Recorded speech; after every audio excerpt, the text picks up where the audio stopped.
Hello hi అందరికీ నమస్కారం. Welcome to Suma YouTube channel. ఈ వీడియోలో నేను మీకు పెరుగు చట్నీ ఎలా తయారు చేయాలో చూపించబోతున్నాను. ముందుగా 2 ఉల్లిపాయలు, 1 పచ్చిమిరపకాయ తీసుకొని ఇలా సన్నగా కట్ చేసుకోవాలి. చూడండి, ఇలా బాగా కడుక్కున్న ఉల్లిపాయలను సన్నగా కట్ చేసుకున్న తర్వాత ఒక గిన్నెలోకి మనం పెరుగును తీసుకోవాలి. చూడండి, నేనైతే 1 కప్పు పెరుగు తీసుకున్నాను. ఇప్పుడు మనం ముందుగా కట్ చేసుకున్న ఉల్లిపాయలు, పచ్చిమిరపకాయలు దీంట్లోకి యాడ్ చేసుకోవాలి.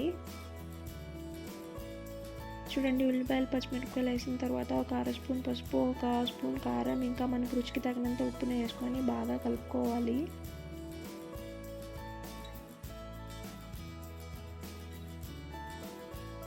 చూడండి, పెరుగు చట్నీ బాగా కలిసిపోయింది కదా. ఇప్పుడు మనం ఒక గిన్నె తీసుకొని దాంట్లో 1 స్పూన్ ఆయిల్ యాడ్ చేసుకోవాలి. ఆయిల్ హీట్ అయ్యాక మనం ఒక ఎండుమిరపకాయ తుంచి వేసుకొని అది కూడా బాగా ఫ్రై అయ్యాక మనం తిరుమూత దినుసులు వేసుకోవాలి. చూడండి, తిరుమూత దినుసులు ఫ్రై అయిపోతున్నాయి కదా. ఇప్పుడు మనం దాంట్లో కరివేపాకు యాడ్ చేసుకోవాలి.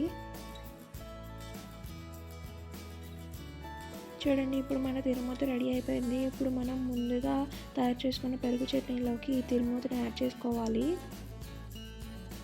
తిరుమూతని యాడ్ చేసుకొని బాగా కలుపుకుంటే ఎంతో రుచికరమైన పెరుగు చట్నీ రెడీ. మన దగ్గర కర్రీ లేనప్పుడు కానీ ఎప్పుడైనా కానీ సూపర్గా ఉంటుంది. ఒకసారి ట్రై చేసి చూడండి. సింపుల్గా 5 మినిట్స్లో మనం రెడీ చేసేసుకోవచ్చు.